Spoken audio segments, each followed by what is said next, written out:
Boris Johnson has had to be restrained by U.S. President Joe Biden after falling to the butt of a joke by Turkish President Tayyip Erdogan.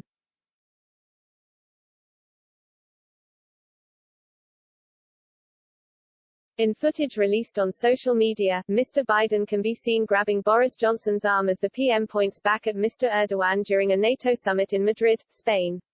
The Turkish leader appeared to have made a joke at Mr. Johnson's expense, muttering something to Mr. Biden while looking away from the PM.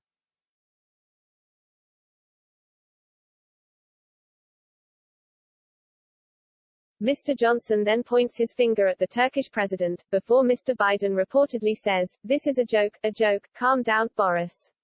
It appears Mr. Johnson then repeats the phrase, "jolly good," in an attempt to shrug off the comment.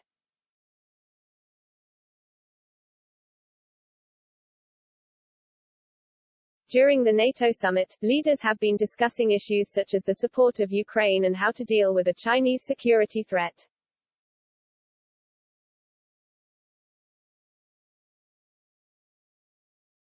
But one of the introspective matters on the agenda for the summit was the accession of Sweden and Finland to NATO, a prospect that Mr. Erdogan had previously blocked.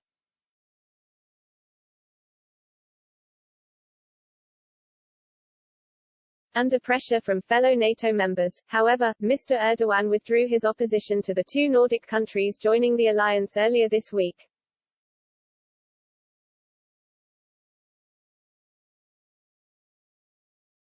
Notwithstanding the turnaround, Mr. Erdogan's relationship with other leaders has remained under some duress given Turkey's relationship with Russia.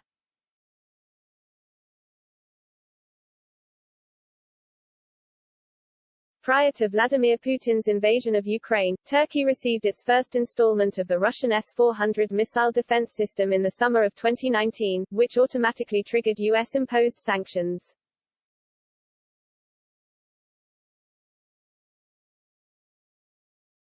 Meanwhile, Boris Johnson has been forced to rely on his cabinet ministers to handle issues on the domestic front.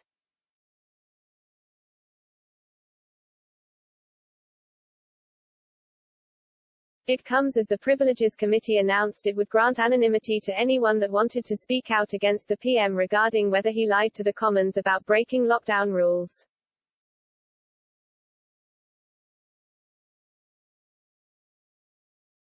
Foreign Secretary Liz Truss rejected claims from allies of Mr. Johnson that the inquiry risks becoming a kangaroo court.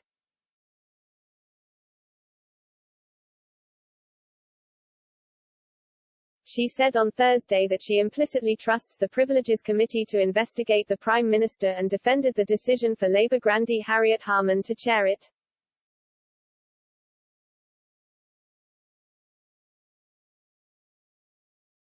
The Commons inquiry that could determine Mr. Johnson's fate in office began on Wednesday with a decision to allow Downing Street staff to give evidence anonymously if necessary.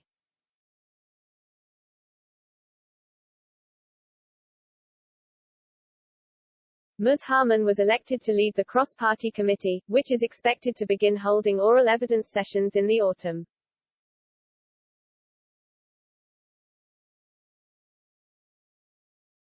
The Daily Telegraph reported Downing Street sources accusing the committee of relying on hearsay evidence by considering allowing witnesses anonymity.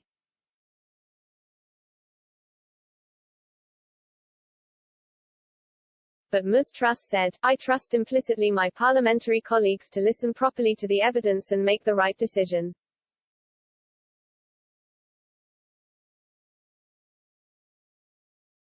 She later added that "I don't see a problem with Ms. Harman chairing the committee" and rejected the source's claims that it is going to be a kangaroo court.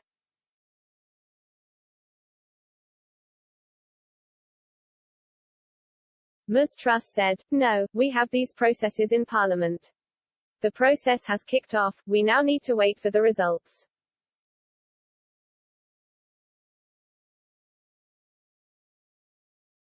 Downing Street backed the committee to deliver a fair verdict.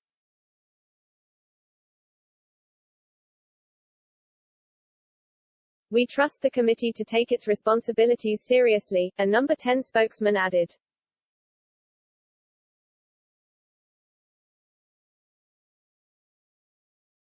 The committee gave a month for witnesses to come forward after launching its investigation in a private meeting on Wednesday.